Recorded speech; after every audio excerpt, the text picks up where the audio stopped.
Για να δούμε, Μανώλη, θα έχει ενδιαφέρον. Τώρα, Μανώλη, επειδή εδώ κοντά μας θα δεις σε λίγο το βουλευτή της Νέας Δημοκρατίας και καθηγητή καρδιολογίας, τον κύριο Στεφανάδη, μαζί με τον Ανδρέα Λοβέρδο, τον πρώην Υπουργό, νομίζω έχει αξία να δούμε την πρώτη είδηση, Μανώλη. Με είχε βοηθήσει. Ο κ. Στεφανάδη με είχε βοηθήσει να πάρω μια κρίσιμη απόφαση πολλά χρόνια πριν, γιατί η μητέρα μου πράγματι ήταν τότε νομίζω στο Ιπποκράτιο, ακριβώς εκεί είχαμε συναντηθεί και μου είχε δώσει κάποιες συμβουλές και είχαμε προχωρήσει βάσει του οδικού χάρτη που μας είχε δώσει ο κ. Στεφανάδης σε συνεργασία με τον κύριο Ανδρουλάκη. Να ξαναπάς στον κύριο Στεφανάδη, γιατί καταπονείσαι τις νύχτες.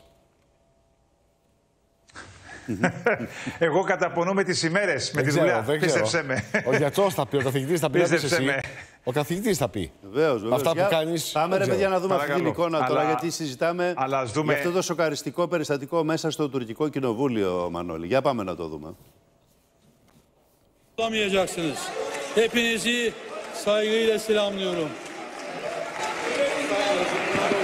Birleşime 20 dakika ara veriyorum. Tarihin azabından kurtulsanız Allah'ın gazabından kurtulamayacaksınız. Hepinizi saygıyla selamlıyorum. Birleşime 20 dakika ara veriyorum. Hızla fırlayan, aynı zamanda doktor da olan Balıkesir Milletvekili Turhan Çömez dakikalarca yaptığı kalp masajıyla duran kalbi çalıştırdı. Kalp masajı ambulansa bindirilinceye kadar devam etti. Για πάμε λοιπόν, Μανώλη, για άλλα μαζί μας εδώ. Καλημέρα σας, κύριε. Καλώς ήρθατε. Καλημέρα. Ξεκινήσουμε να μας πείτε δύο κουβέντες, κύριε καθηγητά. Γι' αυτό ήταν σοκαριστική στιγμή αυτή. Ένας άνθρωπος που ολοκληρώνει την ομιλία του, αλλά φαίνεται ότι έχει αρχίσει κάτι να αντιλαμβάνεται ότι δεν πάει καλά. Τι λέτε? Ξέρετε, η καρδιά, κύριε Οικονόμου, είναι σκληρό όργανο. Δεν σταματάει η φυσιολογική καρδιά. Προφανώς θα είχε πρόβλημα ο βουλευτής και εκδηλώθηκε με το στρες. Θα είχε, λέτε, προβλήματα. Δεν γίνεται αλλιώς. Πόση ώρα πριν έχει αρχίσει? Μπορεί να έχει αρχίσει. Μπορεί να γίνει και κεραυνοβόλα, κύριε Παυλόπουλο. Άρα την ώρα. Εδώ, σε κάποια φάση το βλέπετε ότι κλονίζεται. Ενδεχομένως. Μπορεί να έχει ιστορικό, λέτε. Μπορεί να μην το ήξερε. Οι μισοί περίπου δεν το ξέρουν, αλλά δεν σταματάει η καρδιά. Γιατί λέτε μπορεί να είχε ιστορικό? Υγιείς καρδιές δεν παθαίνουν ανακοπή? Χωρίς να υπάρχει στεφανία νόσο ή κάποια βαλιδοπαθικά, όχι. Ξαφνικά γιατί να πάθει, δεν έχει κανένα λόγο. Αυτό μπορεί να πάθει αν έχει κάποια κληρονομική νόσο, αλλά και αυτό είναι διαγνώσιμο. Να κάνει ειδικές εξετάσεις. Αυτά τα παιδιά που πεθαίνουν στο γήπεδο μέσα, τα ατυχήματα έχουν κάποια κληρονομική προδιάθεση. Εδώ μπορεί να γλιτώσει ένας άνθρωπος που παθαίνει κάτι τέτοιο, αν υπάρχει γρήγορη παρέμβαση γιατρού. Βεβαίως, είναι σημαντικό. Γι' αυτό έχουμε πάρα πολλούς απεινιδιστές στα αεροδρόμια, στους χώρους εργασίας αυτά και προέχει η εκπαίδευση του προσωπικού. Δεν έγινε γιατρός. Στιγμή εκείνη να παρέμβεις και να κάνεις αυτό που πρέπει να κάνεις. Και να κάνει και τη λεγόμενη κάρπα, να κάνει όπως του κάνανε εκεί πέρα. Όπως του κάνανε εδώ και ίσως να τον έσωσαν από αυτό. Πιθανόν. Είναι σε κρίσιμη κατάσταση, όπως λέει ο Μανώλης, αλλά ίσως να σωθεί ο άνθρωπος. Μάλιστα, λοιπόν, πάμε τώρα. Σε ποιο κόμμα ανήκει? Μανώλη, σε ποιο κόμμα είναι ο βουλευτής αυτός? Το κόμμα Ευτυχίας, αντιπολιτευόμενο, φιλοϊσλαμικό κόμμα, αντιπολιτευόμενο, που κατηγορεί τον Ερντογάν ότι ήταν φιλοϊσραηλινός πριν και τώρα αντιδρά στο Ισραήλ, του κατηγορούν χαρακτηριστικά. Το ΣΑΝΤΕΤ το κόμμα.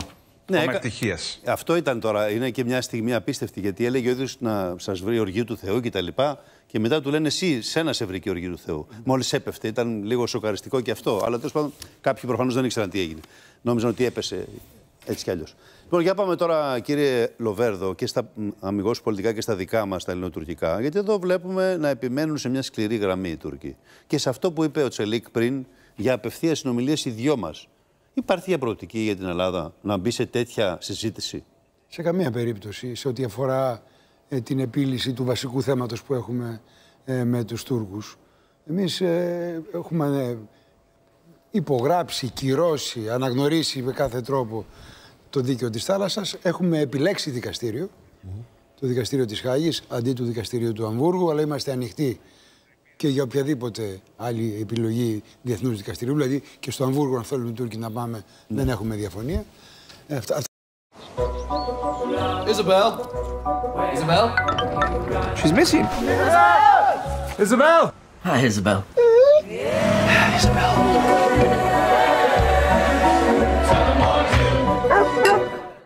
Θα τα έχουμε πει με τον πιο σαφή τρόπο και όχι με πολιτικές αόριστες κουβέντες, αλλά όπως επιβάλλουν τα πράγματα, δηλαδή με ανακοινώσεις από την πλευρά του Ελληνικού Υπουργείου Εξωτερικών, Ο Πρωθυπουργός της Ελλάδος το επαναλαμβάνει διαρκώς αυτό. Δεν υπάρχει καμιά αμφιβολία σε ό,τι αφορά τη δική μας στάση. Και από ό,τι βλέπετε και όλα τα κόμματα συμπίπτουν σε αυτό το θέμα της διεθνούς δικαιοδοσίας. Οι ίδιοι έχουν πρόβλημα.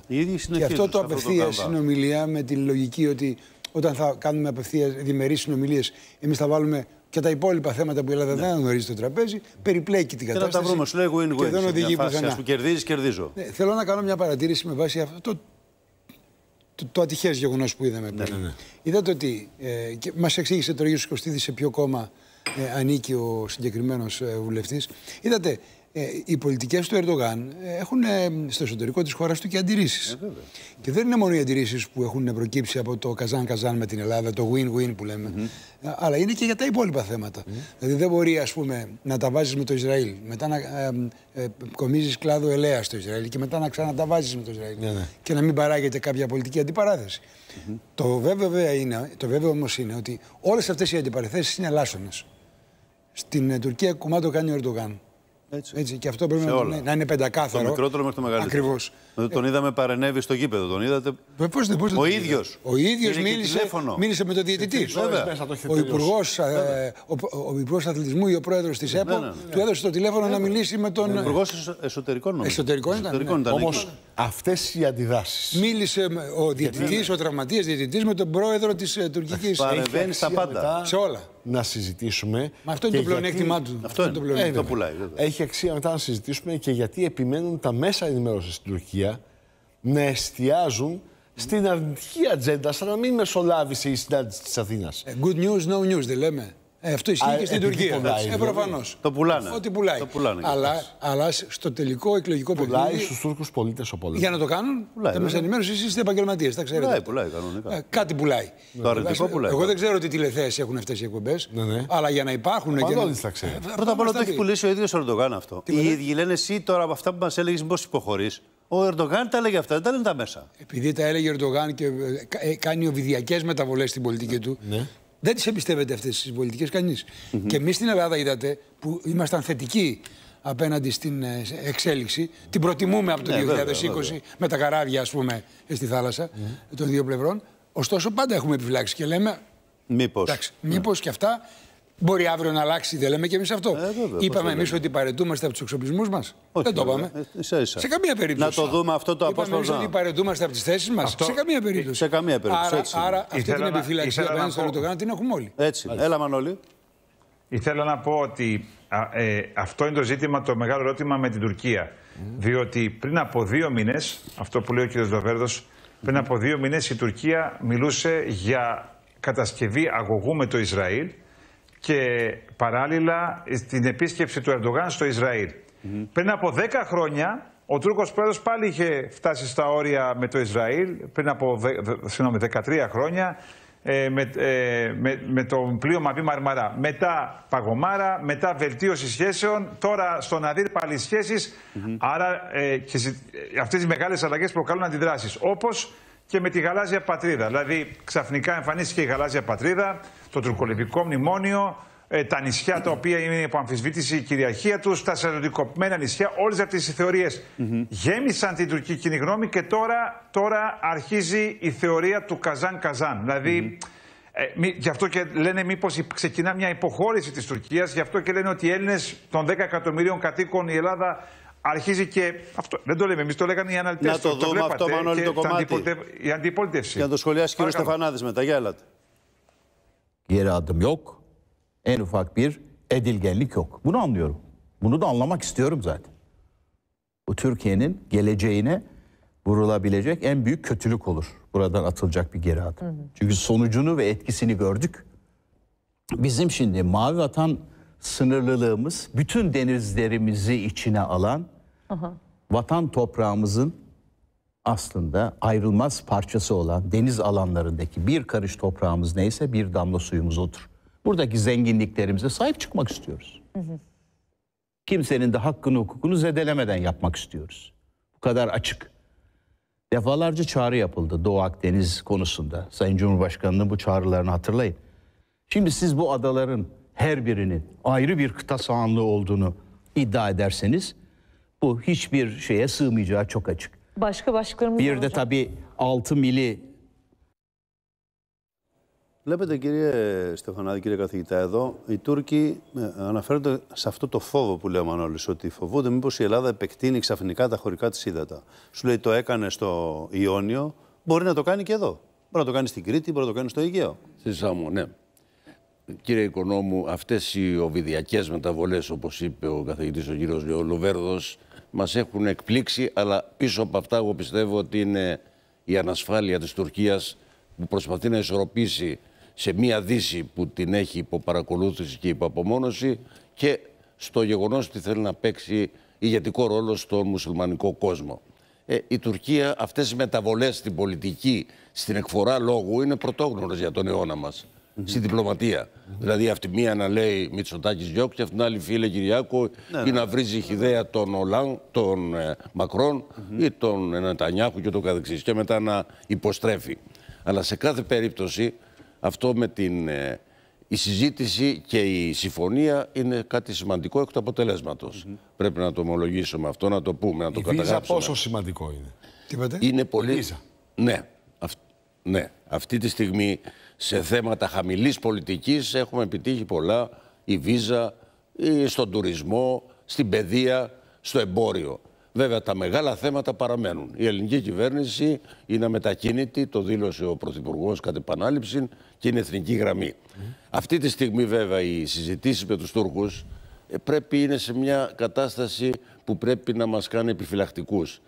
Στο παρελθόν ηγέτες, ο Αντώνης Σαμαράς, ο κύριος Λοβέρδος ήταν βασικός τέλεχος της κυβέρνησης, συζήτησε. Αλλά δεν υπήρχε ούτε η γαλάζια πατρίδα, ούτε υπήρχε το τουρκολιβικό μνημόνιο. Αλλά τι λέτε, κακώς συζητήσαμε? Όχι, καλώς συζητήσαμε, αλλά πρέπει να είμαστε επιφυλακτικοί. Αυτή τη στιγμή, όντας σε αδυναμία οι Τούρκοι ή προσπαθώντας. Πάντως το κάσου Μπέλη υπήρχε. Να μας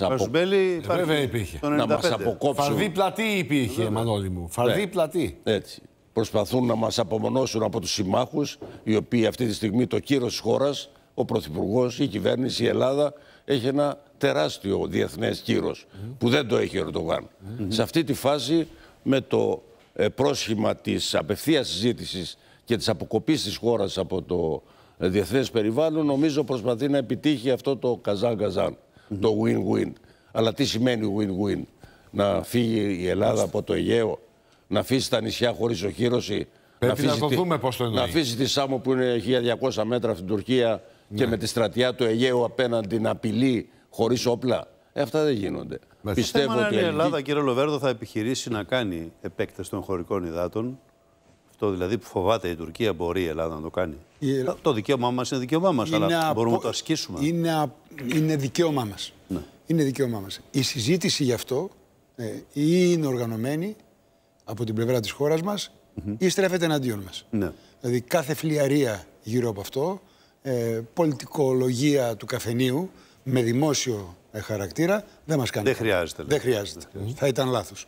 Θέλω να συμπληρώσω αυτά που είπε ο καθηγητής ο κ. Στεφανάδης και ο συνάδελφος, γνωριζόμαστε και πολλά χρόνια, ότι εμείς επωφελούμαστε από την διάθεση της Τουρκίας να μας χρησιμοποιεί. Γιατί η Τουρκία μας χρησιμοποιεί. Πώς δηλαδή? Είμαστε ο μοναδικός δεσμός της με την Ευρωπαϊκή Ένωση και τις ΗΠΑ. Γιατί μας βολεύει αυτό? Γιατί δεν έχουμε την ένταση και την κρίση. Γιατί κερδίζουμε ακόμα και στο οικονομικό πεδίο. Ξέρετε πόσο δαπανηρές είναι οι αναχαιτήσεις. Και πόσο επικίνδυνες πρώτα απ' όλα και πάνω απ' όλα και πέρα από τα χρήματα προφανέστατα για τη ζωή των ανθρώπων μας. Λοιπόν, εμείς είμαστε η χώρα η οποία έχει μονίμως ειρηνική διάθεση. Αυτό είναι παγκίνως γνωστό. Και μας χρειάζεται αυτή η περίοδος της ανακοχής και ακόμα και για τα οικονομικά της χώρας μας. Τώρα, άρα εδώ το καζάν-καζάν ισχύει. Δηλαδή κερδίζει και η Τουρκία από αυτή τη σχέση, κερδίζουμε κι εμείς. Και περιορίζεται σε αυτά. Και περιορίζεται σε αυτά. Δεν είναι ότι κερδίζουμε σε ό,τι αφορά τα χωρικά μας ύδατα. Όχι, σε αυτά. Ή σε ό,τι αφορά τα κυριαρχικά μας δικαιώματα ή σε οτιδήποτε άλλο. Αλλά σε αυτό το τομέα είναι επωφελής η ανακοχή. Γι' αυτό και την έχουμε χαιρετήσει. Μάλιστα. Κλείνουμε εδώ, κύριοι. Σας ευχαριστούμε. Να είστε καλά. Καλημέρα. Καλημέρα. Καλή σας μέρα. Πάμε τώρα να τρέξουμε.